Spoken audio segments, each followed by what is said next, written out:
y por ello es que en el manual que le hemos preparado, especialmente en Indonesia, hemos hecho un apartado especial que es sobre la organización industrial de los sectores claves de esa economía, para mirar por dónde va también el asunto referido a los actores y las empresas más importantes de ese país, en qué sectores se movilizan, cuáles son los sectores también que tienen cierto exposure con otros sectores, y eso le da al final del día una visión de 180 grados de la economía, una visión del mercado, y de esa manera ellos pueden priorizar cuáles son sus intervenciones en cuanto al impacto de su accionar público en las economías.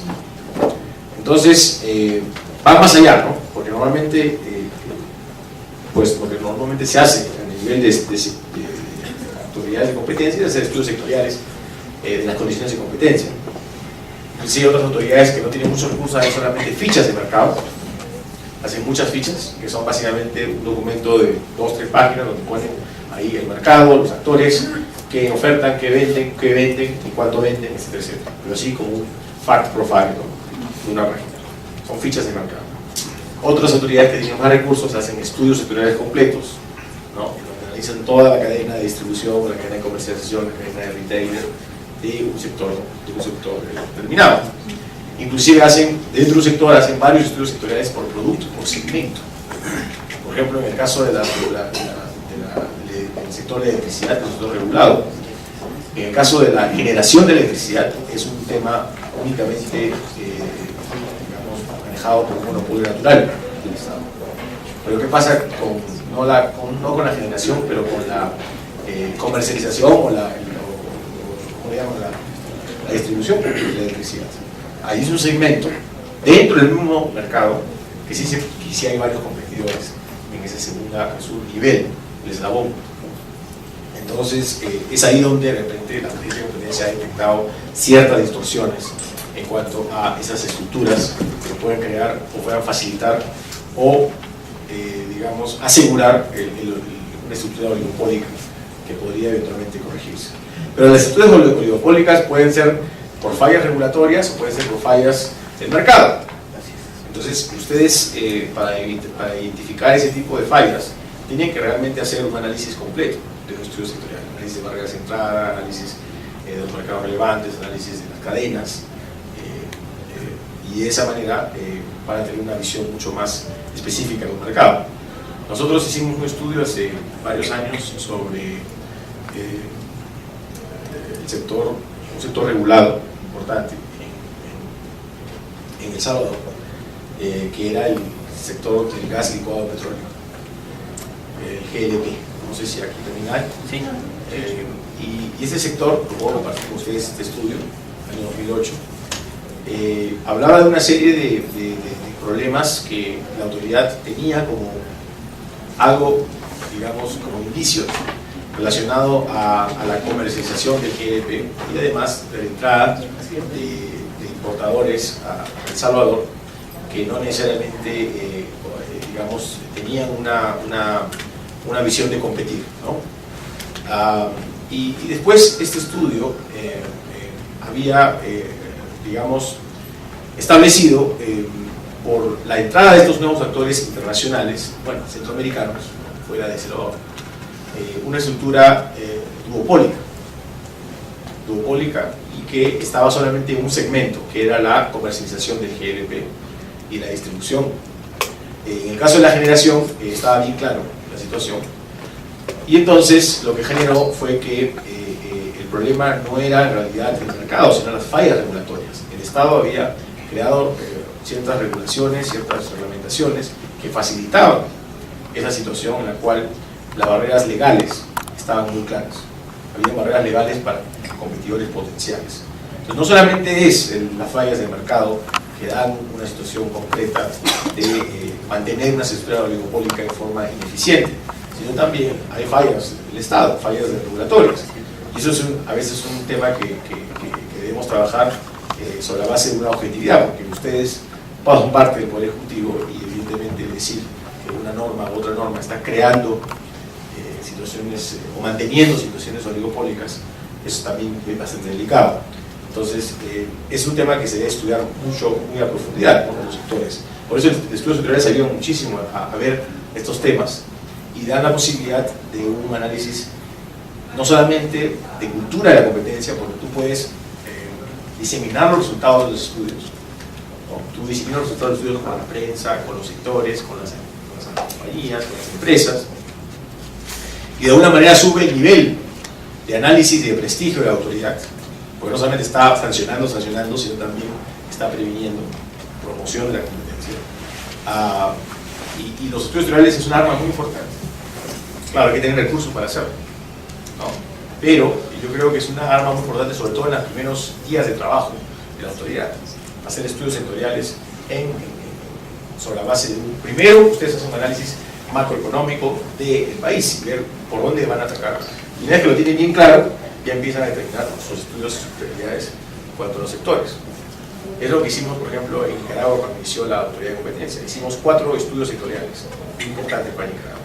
Primero, granos básicos. Y dentro de granos básicos analizamos 4 productos. Arroz, frijol, maíz y sorgo, ¿no? Dentro de granos básicos. Después hicimos avícola. Y en avícola hicimos pollo y huevos. 3, hicimos productos lácteos, leche y derivados. 4, hicimos lácteos, avícola, y el último era servicios financieros. Son 4 estudios que si analizamos bien el impacto de esos estudios están en toda la economía, en el consumo diario de los nicaragüenses, el arroz, el sorgo, porque ellos comen todos los días gallo pinto, que le llaman el arroz con frijoles. ¿Cómo le llaman acá? Arroz con frijoles. ¿Cómo le llaman en México? Arroz con frijoles. Entonces, sí. Lo que tú acabas de decir es muy interesante, porque tomando ya en cuenta lo que tú, por lo menos la lámina que está ahí, sería el sustento de cómo yo establezco mi estrategia de investigación. El momento que tengo monitoreado el mercado, por poner un ejemplo, el tema de los granos o cualquiera de los mercados o estudios sectoriales que tú acabas de mencionar, me va a dar un sinnúmero de data y que me va a permitir elaborar la estrategia de la investigación. Entonces es fundamental eso para ver a dónde me quiero ir, qué quiero probar y qué quiero contribuir, desde lo que tú decías, Francisco, de las políticas que vamos a entregar al gobierno para que se corrija esas distorsiones que pueden ser tanto generadas por el propio Estado a través de barreras regulatorias, etcétera, o fallas propias del mercado, en donde gran parte de esas fallas los lleva adelante los operadores económicos o el conjunto. Tal vez lo que, no sé si nos permiten, a mí me gustaría, por ejemplo, que Carlos González, que es el que está dirigiendo a un grupo de compañeros de la superintendencia, si cuentan en pequeño cómo es lo que estamos trabajando, el acercamiento a nivel sectorial, o sea, cómo es lo que comenzamos en qué nivel estamos acercándonos, cómo estamos nuestro enfoque para identificar justamente temas de investigación. Bueno, mi nombre es Carlos González.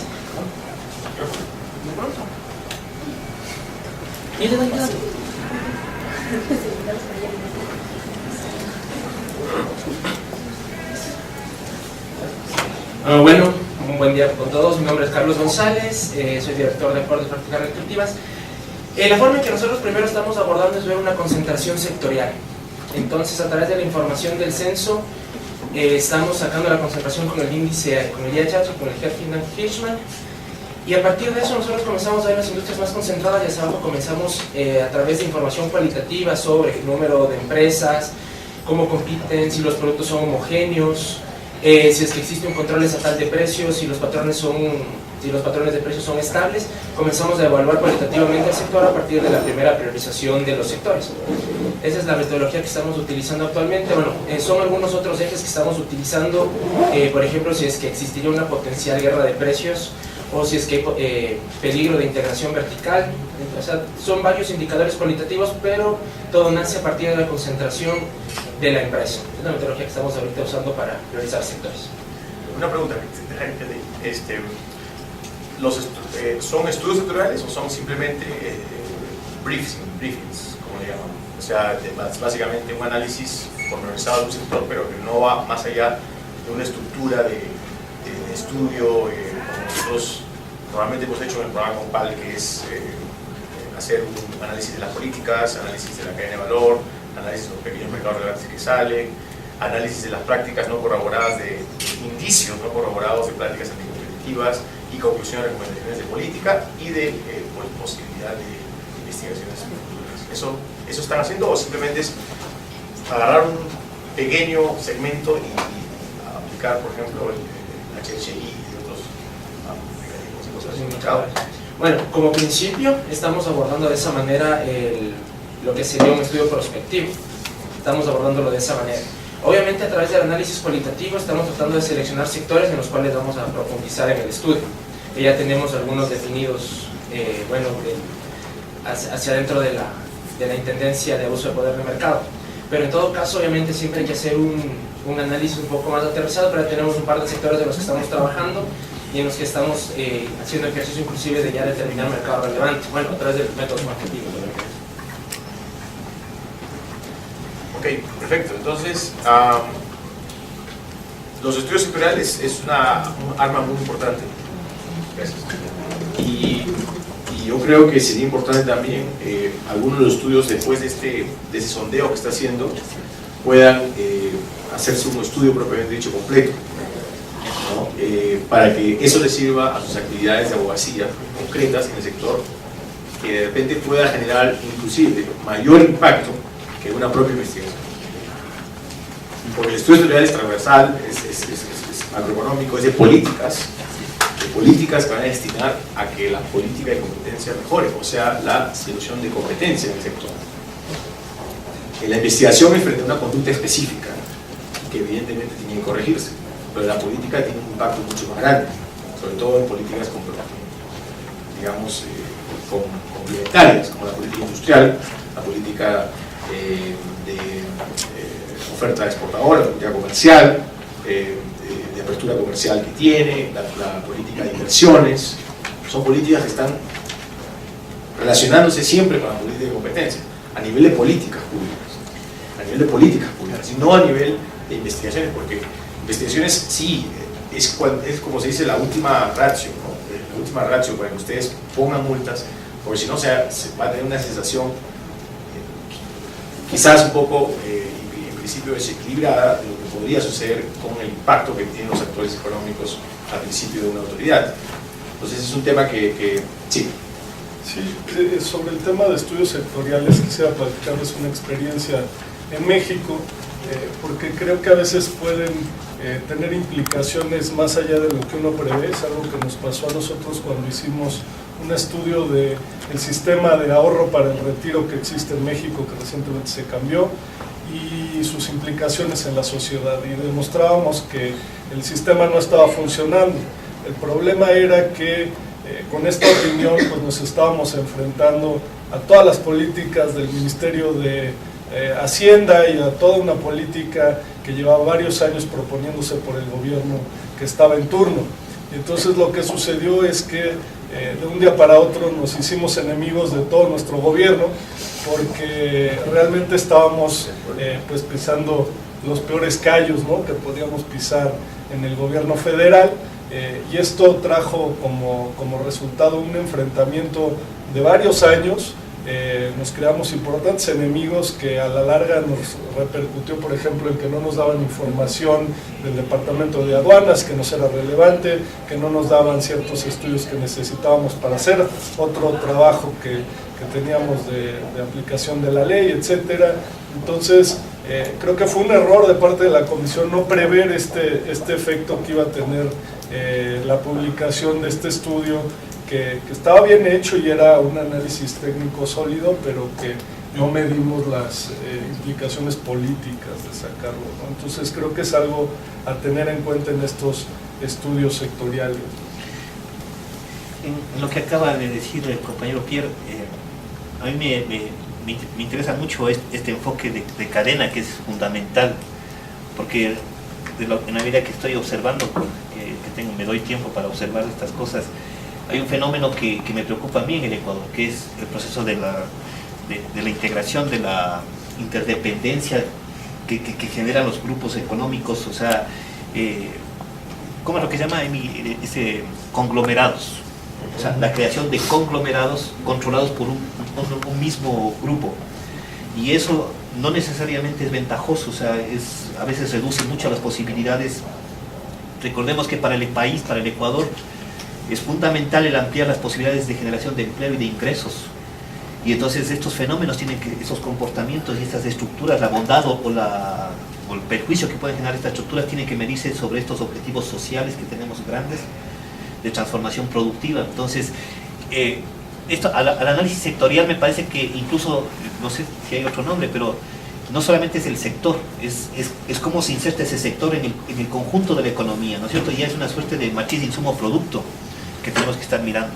Sí, mira, yo tengo una presentación especial sobre estudios sectoriales del programa Compal, que si hay tiempo podría hacerlo, sobre los estudios que hicimos. A nosotros nos interesa muchísimo esa parte. No sé si podemos hacer todo hoy día, tenemos buenas intenciones, pero esa presentación es una presentación especial que hicimos hace un par de años en una conferencia del Compal, donde hice un análisis de cuáles han sido los resultados de los estudios sectoriales a nivel de en ese momento eran 7 países del Compal.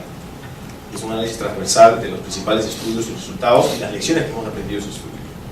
Si hay tiempo podemos hacerlo en un momento dado de hoy, ¿no? Y si no, podríamos estar, porque para mí es fundamental que el equipo técnico que se está constituyendo, o sea, maneje este tipo de concepciones más estructurales. Perfecto. Entonces, a mediodía yo preparo la presentación, la traigo después primera hora de la tarde lo podemos agendar, unos 20 minutos. Bien. Seguimos entonces, vamos al capítulo 4. En cuanto a la declaración testimonial, de derecho probatorio, habíamos hablado mucho ayer sobre los temas, pero aquí este capítulo lo que pretende primero es, ya vimos el tema de la investigación y vimos qué tipo de infractores vamos a trabajar, qué tipo de información necesitamos, y por ello es que en cuanto a los tipos de declaración testimonial tenemos que empezar primero por los tipos de testigos. ¿Cuáles son los tipos de testigos? Ustedes, por materia de competencia, cuando se investiga, ya la estrategia de investigación tiene que tener una idea de qué tipo de testigos vamos a necesitar en la investigación. Una idea, puede cambiar, pero una idea original hay que tener, el libreto. No solamente eso, sino también la declaración, su formato y la prontitud en tomarla. Porque además los testigos pueden variar de opinión sobre la base de cómo la investigación se pone más seria o menos seria. En un principio todas las investigaciones pueden, de alguna manera, tener una visión mucho más inocente de lo que puede hacer la autoridad que cuando está en la última etapa de la investigación, cuando ya ha habido más relevo de cosas y la autoridad tiene una visión de la gravedad de la conducta y la forma por la cual una sanción puede acarrear importantes problemas de represalias frente a los testigos que den su información. Incluso juegos de roles y entrenamiento dentro de la comisión, ¿no? Nos jugamos roles y decimos, a ver, ahora tú eres el malo y entonces vamos a ver cómo me contestas, ¿no? Y eso sirve mucho porque la gente se va entrenando y tiene la capacidad de reaccionar. Yo creo que la entrevista es un arte, ¿no? La interrogación es un arte y si uno tiene bien desarrollado ese ejercicio previo, pues puede hacerlo mejor, ¿no? Hay algunas técnicas muy desarrolladas, por ejemplo, hay una técnica que ha desarrollado la policía inglesa que tiene un sistema muy bien estructurado, está en internet, está incluso publicado, me parece, por la agencia de competencia inglesa, su metodología se usa por varias agencias y ha sido muy útil. La red de competencia tiene también una metodología o una descripción de metodologías de investigación de testigos, de interrogación, y creo que todo esto es útil conocerlo para reaccionar de manera adecuada ante estos interrogatorios. Bueno, ahí en Brasil ahora, el nuevo sistema, tenemos 3 fases de investigación. Todo empieza con un procedimiento preparatorio de inquérito administrativo. Este es el nombre. Es un procedimiento cerrado, secreto, sigiloso, donde los investigadores van a buscar confirmar las informaciones, hacer una investigación interna todavía sigilosa, ¿no?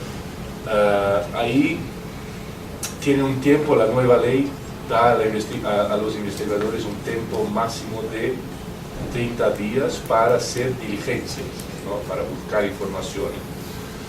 Y entonces, de este procedimiento preparatorio puede ser que se archive el caso o lo pase a una nueva fase, una nueva etapa que es el inquérito administrativo.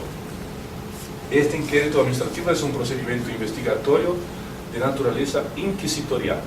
Entonces se va a hacer entrevistas, todo eso sin contradictorio, sin participación de abogado, esta cosa, solo una inquisición, es inquisitorial, ¿no?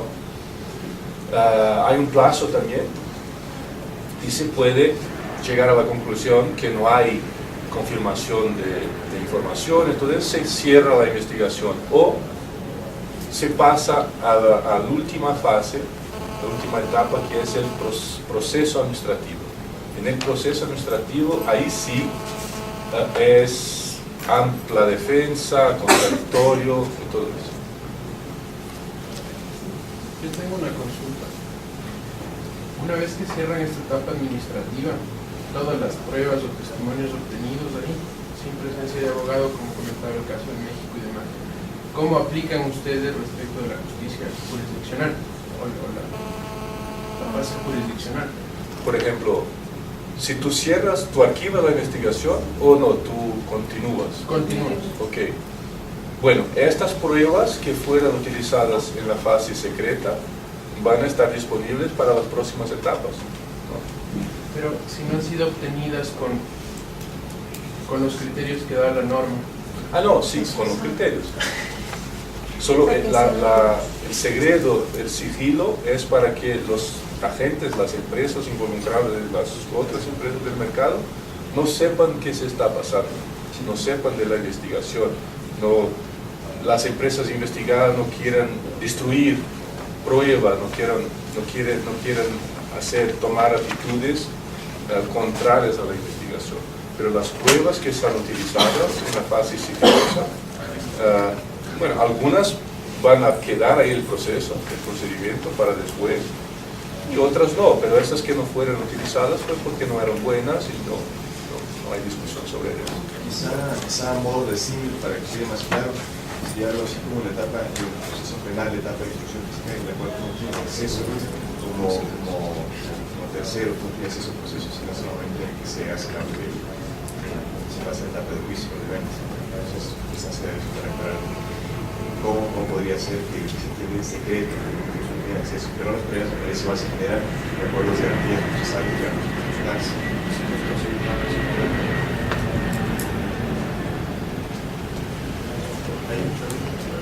Quería preguntar si es obligatorio, bueno, el proceso penal, pero el civil, es obligatorio según la ley acudir con abogado, como se dice abogado, de procurador, incluso en España, ¿no? Pero estamos hablando de procesos judiciales. En procesos administrativos no es necesaria la presencia del electorado. No sé si tampoco, ¿no? O sea, que eso no sería una causa para denegar la legalidad de una prueba, por ejemplo, de haber tomado declaración a una empresa sin presencia de su abogado, no sería una circunstancia para que un tribunal pudiese considerar, ¿no? Porque tú estabas hablando de eso, de no hacerlo con abogados, si se podía ir, es que no es necesaria la presencia de abogado, es optativa, la empresa decidirá si ir acompañado de un abogado o no.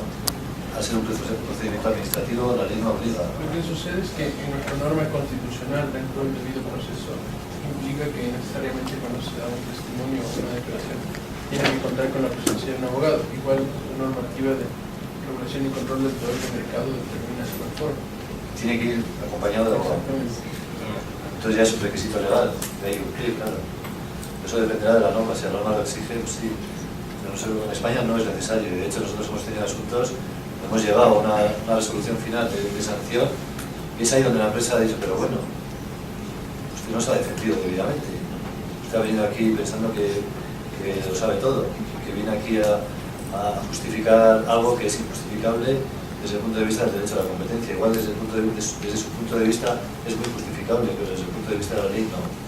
Y entonces es ahí cuando ya en segunda instancia, cuando tiene que recurrir, ya no tiene más remedio que coger un abogado, porque sí tiene que presentar un recurso ante la autoridad judicial, entonces sí, como presenciado, o sea, firmado por un letrado debidamente colegiado, etc.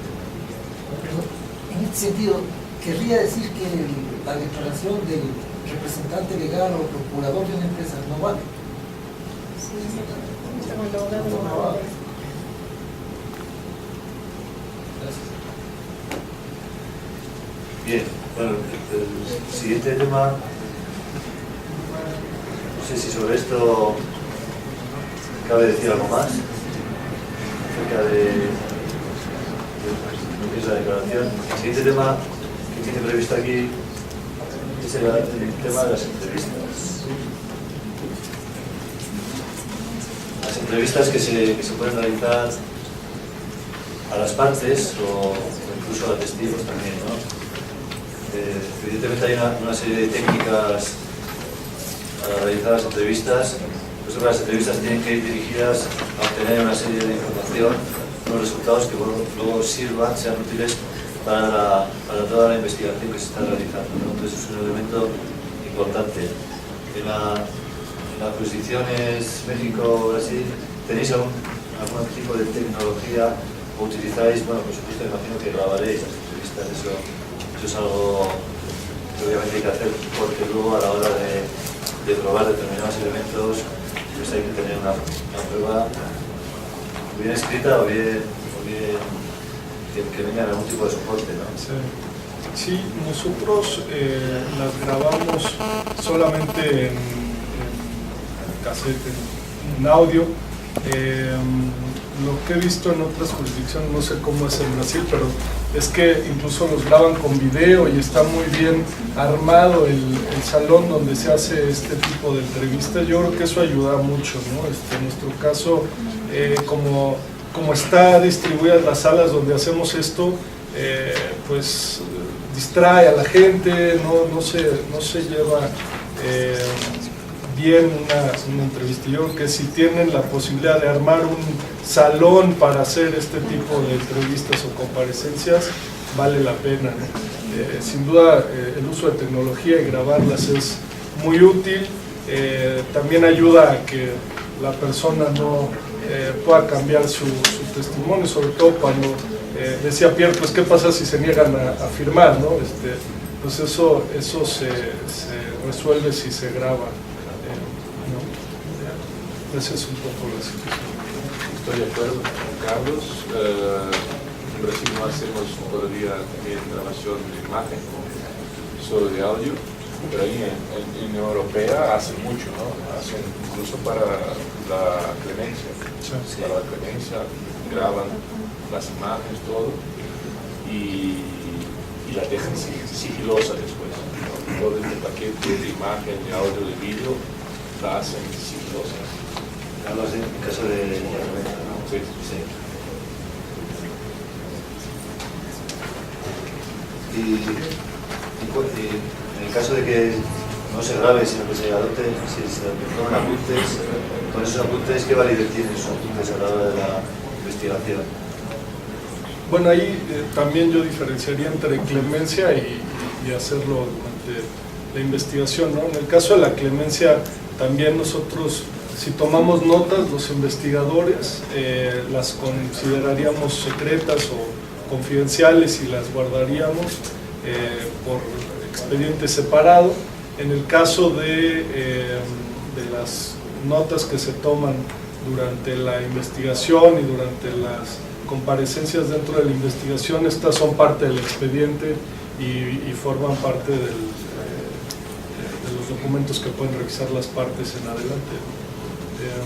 Ahí tenemos, digamos, una práctica importante que tenemos al respecto, es al menos tener a dos funcionarios de la agencia participando en estas entrevistas, no solo por la reacción y cómo pueden jugar roles dentro de estas comparecencias, sino también porque precisamente a uno se le puede ir información que el otro sí captó, que el otro tiene a la mano, y entonces eso ayuda a tener más información, a tener mejor información de estas comparecencias.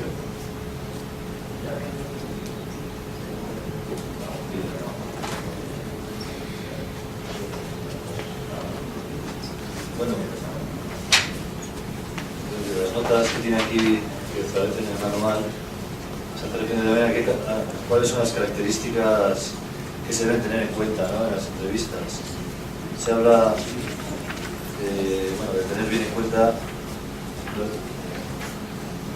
los tiempos, las fechas concretas, los nombres, las direcciones, es decir, hay informaciones que tienen que ser recogidas en este tipo de entrevistas y que luego van a servir como evidencias para poder probar determinadas conductas, ¿no?, contrarias. Hay una lámina sobre los tipos de preguntas. En la experiencia de ustedes, ¿cuáles son las más oportunas o simplemente depende de las circunstancias? O sea, si preguntas abiertas, cerradas. En nuestro caso, yo creo que es importante lo que se mencionaba de tener un plan de acción respecto a la entrevista, ¿no? Y entonces, ahí yo creo que hay que prever, es como un tema de teoría de juegos, ¿no? O sea, hay que prever las posibles reacciones para ver por qué tipo de preguntas te vas, ¿no? Nunca sabes qué te va a responder y si te responde de determinada manera puedes ir mucho más allá y averiguar ciertas cosas que no tenías previsto, pero puedes reaccionar de otra manera y tienes que también tener previsto qué vas a preguntar en caso de que te diga no participé, o en caso de que te diga sí participé, la entrevista es otra, ¿no?, desde la primera pregunta. Y entonces yo creo que tener una serie de posibilidades de reacción del entrevistado es importante desde antes. Y luego yo creo que es importante también tener todos los tópicos, todos los temas que quieres cubrir, ¿no? A veces, si te dejas llevar, a veces recordemos que muchas de estas entrevistas van a ser con el director general de la empresa más importante del país, ¿no? Y entonces son gente muy hábil, muy preparada, con muchísima experiencia, y ellos van a tratar de llevar la entrevista a donde ellos quieren y sacarte de los temas que tú quieres tocar. Y entonces es muy importante pues tener la capacidad de hacer regresar a esta gente a los temas que queremos que cubran y a las preguntas que queremos que respondan, ¿no? Nosotros hemos tenido muchos problemas con el tema de preguntas capciosas, ¿no? En nuestro sistema está prohibido este tipo de preguntas. En México se les llama insidiosas, ¿no? Y entonces ahí es muy importante que las preguntas que se formulen, que se preparen, no incurran en esto, porque corres el riesgo de que esta declaración se caiga por problemas de legalidad, de constitucionalidad.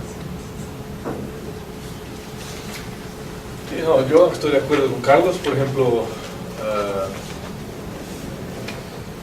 siempre se puede empezar a hacer preguntas directas, abiertas y directas, pero dependiendo de la reacción del entrevistado, tú puedes seguir por, no sé, preguntas más capciosas o múltiples. O sea, si no te quieres responder directamente, tú puedes hacer una pregunta más lateral, ¿no? E intentar llegar al punto por otro camino.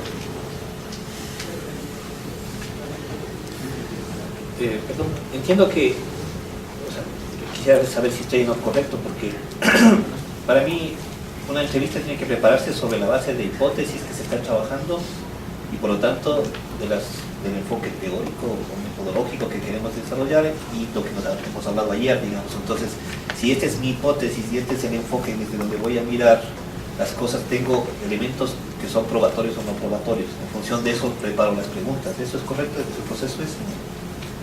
Sí. Nosotros así lo hacemos. Obviamente es fundamental, como bien dices, pues tener clara la hipótesis del caso, ¿no? Ojo, incluso en una entrevista podría cambiarte esa hipótesis, ¿no? Crees que es fijación de precios y resulta que lo que estaban haciendo era repartirse en los mercados, ¿no? Y entonces tienes que tener la capacidad de reacción, pero efectivamente, o sea, las entrevistas se preparan con base en la hipótesis original del caso y el plan de investigación. Y yo creo que ahí era importante lo que decía ayer Pierre respecto a esa línea del tiempo y esa evidencia que vas a conseguir, porque eso te informa, digamos, el tipo de entrevista que vas a tener, ¿no? Yo creo que también es muy importante en las entrevistas tener en cuenta que pueden salir, y creo que lo tenía Pierre acá en una de las láminas, pueden salir información o evidencia o nombres que te lleven a mejorar tu caso original o incluso a nuevos casos, ¿no? Los americanos tienen varios casos, varias experiencias donde entrevistan a una persona por colusión en el mercado A y resulta que el que está ahí compareciendo dice, pues sí, hicimos tal cosa en el mercado A, pero también hicimos tal cosa en el mercado B, ¿no? Y entonces el mercado B es más importante y acaban teniendo una investigación más relevante en otro mercado de la que originalmente estaban investigando, ¿no? Y entonces ese tipo de situaciones es muy importante preverlas, tenerlas en mente y utilizarlas, ¿no? Yo creo que otra situación importante que se suele presentar o se puede presentar es lo que decía antes, que se niegue todo, ¿no?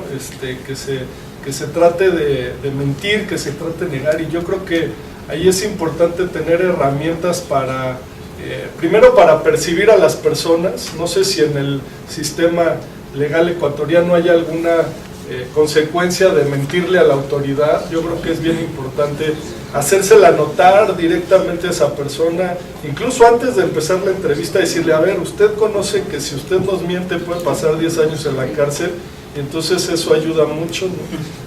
Y si no, cuando está mintiendo durante la entrevista, decírselo nuevamente o decírselo directamente, oiga, usted está incurriendo o puede estar incurriendo en esta situación y voy a denunciarlo saliendo de aquí, ¿no? Y entonces eso es muy importante para evitar que se miente. Yo creo que en México hemos enfrentado mucho que las personas tratan de engañarnos en las entrevistas que realizamos. Cuando entrevistan a una empresa expeditada, no tiene por qué decir la verdad, es verdad. Eso es lo que ahora nos han argumentado, que ellos no tienen por qué responder, ¿no? No se autoincriminar. No, en el ámbito penal, el único que tiene obligación de decir la verdad es el testigo. El testigo puede caer en un delito de falso testimonio que está penado, ¿no? Pero en el ámbito administrativo yo creo que esto todavía no está claro, ¿no? Sí puede dar lugar a quizás sanciones, ¿no? Coercitivas por falta de colaboración o por ofrecer informaciones erróneas, incompletas o... Claro. Exacto, yo creo que es importante tener en mente todas las consecuencias que se pueden generar de esto, ¿no? Para irlas utilizando ahora sí que como se le advierte, al entrevistado se le advierte, si usted miente, nosotros puede incurrir en una falta... Bienvenido, siéntese, si usted me miente tiene 10 años de cárcel, ahora sí vamos a iniciar, ¿no? Hay dos aspectos. Por ejemplo, hay que ver si la legislación ecuatoriana de defensa de la competencia, hay una disposición sobre sanción por información falsa o negativa de información. ¿Esto hay en la legislación? Sí. O sea, este es importante. Otra cosa, cuando yo era el abogado general de la autoridad brasileña, yo hice un estudio sobre este problema de autoincriminación. Y la conclusión es que como los ilícitos son de competencia son básicamente administrativos, no estoy hablando de la fase criminal, por ejemplo, del cártel. Los ilícitos son administrativos y las sanciones son básicamente series pecuniarias, financieras, multas. O alguna obligación de no hacer o de hacer, pero no hay sanciones restrictivas de libertad. Y esta es la base para el derecho de no autoincriminarse, ¿no? No sufrir restricción en su libertad. Y como no es el caso en defensa de la competencia, este principio no se aplicaría. Perdón, una pregunta. Yo no sé si van a tratar después de eso, pero ¿hay alguna metodología para darse cuenta, o sea, que en realidad ya no estoy llegando a nada en la entrevista?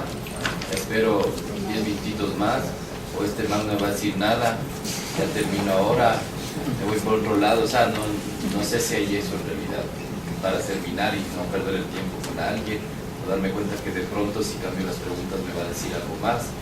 Ya no lo sé, con el tiempo. Creo que como dijo Carlos, tienen que hacer un planeo, un plan.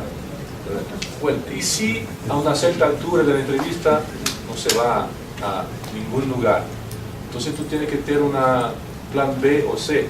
Hace un intervalo y entonces vamos ahora a empezar el plan B, ¿no? Hace si no está yendo bien la entrevista, la para, hace un intervalo, discute internamente qué van a hacer, las alternativas, y tú puedes entonces empezar el plan B. Por ejemplo, que tú no puedes mentir. Tú como funcionario público no puedes mentir en una entrevista, pero tú puedes, digamos, trabajar la verdad, ¿no? Por ejemplo, bueno, tú tienes una información muy pequeña, muy sencilla, o no sencilla, no, muy... No una información o un documento duro, profundo, fuerte. Tiene alguna cosa muy frágil, pero es alguna cosa. Pero el entrevistado no sabe que la información o el documento que tú tienes no es fuerte, ¿no? Tú no estás mintiendo, tú tienes alguna cosa. Pero tú puedes decir, bueno, nosotros tenemos, entonces tú sacas un papel, tenemos un documento aquí que nos dice mucho de la investigación. Entonces tú no estás mintiendo, pero tú estás trabajando con la verdad para forzar el entrevistado ¿no?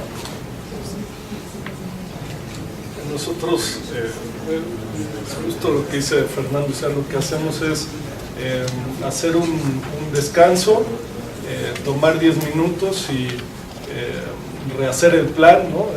Reacomodarnos, como les decía, como lo hacemos dos personas al menos, nos podemos salir y platicar de eso, ¿no?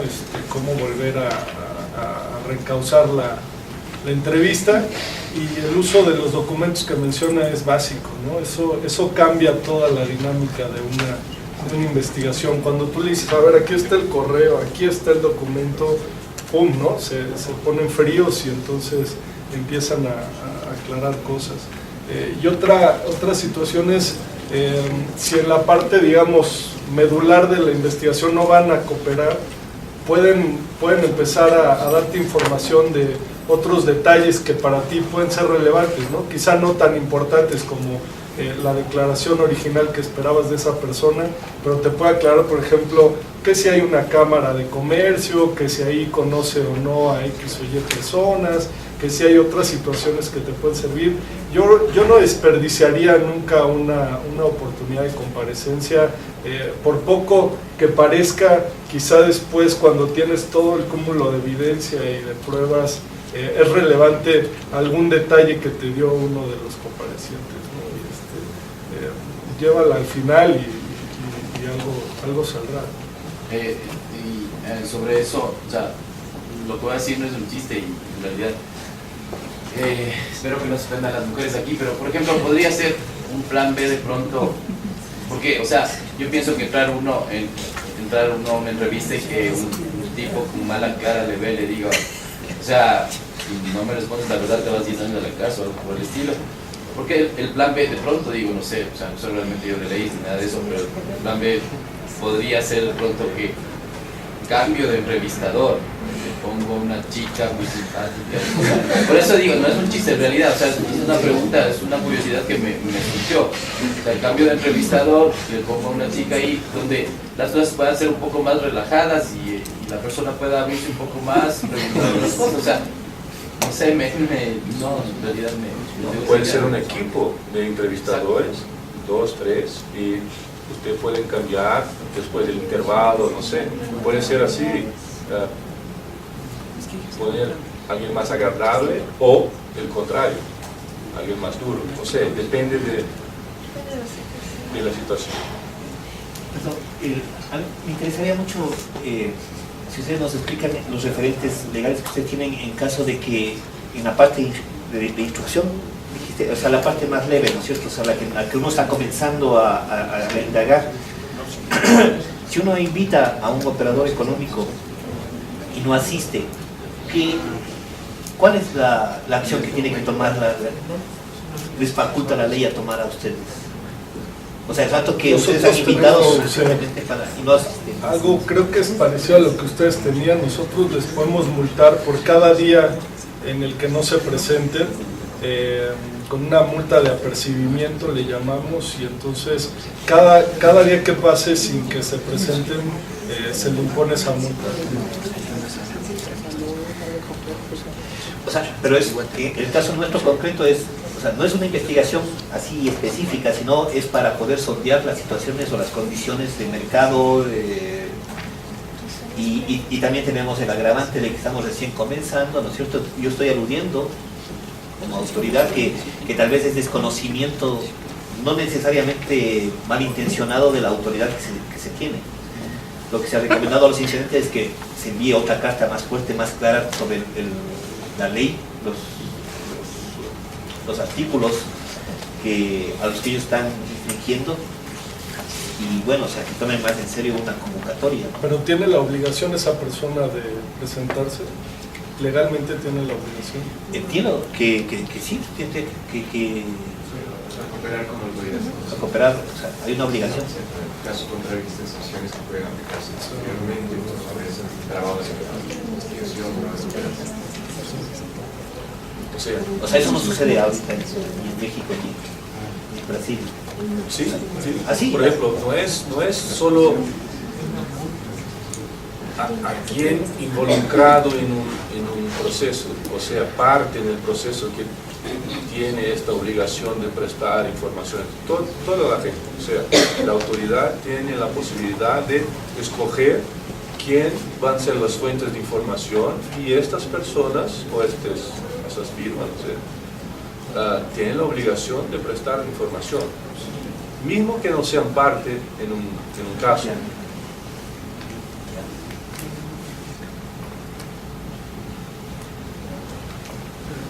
Yo creo que ahí, hay una consideración importante, que es el tema de la distancia y el tema de las implicaciones de costos para el individuo o la empresa para acudir a las oficinas de la agencia investigadora. Nosotros nos ha sucedido que nos citamos a alguna persona que vive fuera de la Ciudad de México y nos dice, pues yo tengo la posibilidad de cooperaré con gusto, pero no tengo dinero para trasladarme a sus oficinas, ¿no?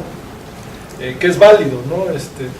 A veces es real, y ahí lo que hemos considerado es que es importante tener la posibilidad de que nosotros como investigadores vayamos a esa zona, a esa ciudad, a ese lugar, a realizar las entrevistas allá, ¿no?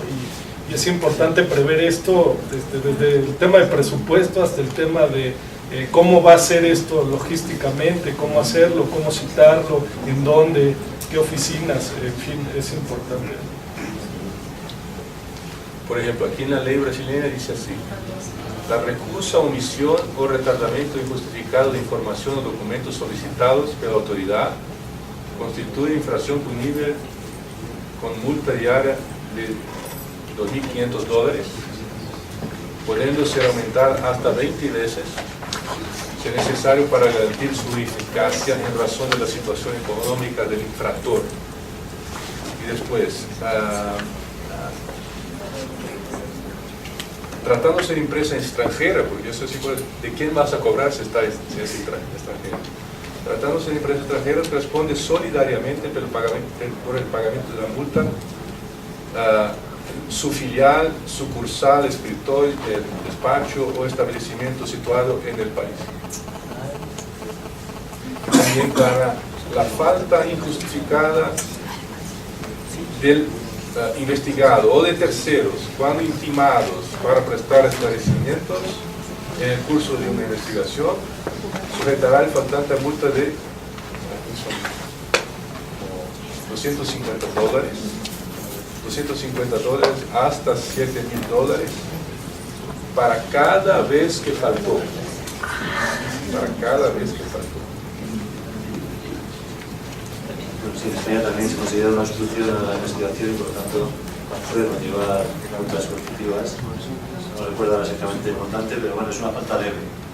Está clasificada como falta leve. Y sí es importante, cada vez que se solicita información o que se cita a una persona para una entrevista, que se le advierta de que en caso de que no envíe la información en el plazo señalado o que no se presente a la entrevista para que ha sido citado, esto podría conllevar una determinada multa. Es importante señalarlo con antelación. En el caso de Brasil, respecto a ese artículo misterioso, que estos multas se aplican a partir de la apertura de un expediente en cualquiera de las tres fases, inclusive así que, pero tiene que haberse abierto ya un expediente. Sí, aquí dice, te voy a leer para que se quede bien claro. Compete a la autoridad requisitante la aplicación de la multa. Y o el montante fijado para la multa diaria de que trata el caput de este artículo constará del documento donde hay la requisición de la autoridad. O sea, hay que informar sobre la posibilidad de la multa.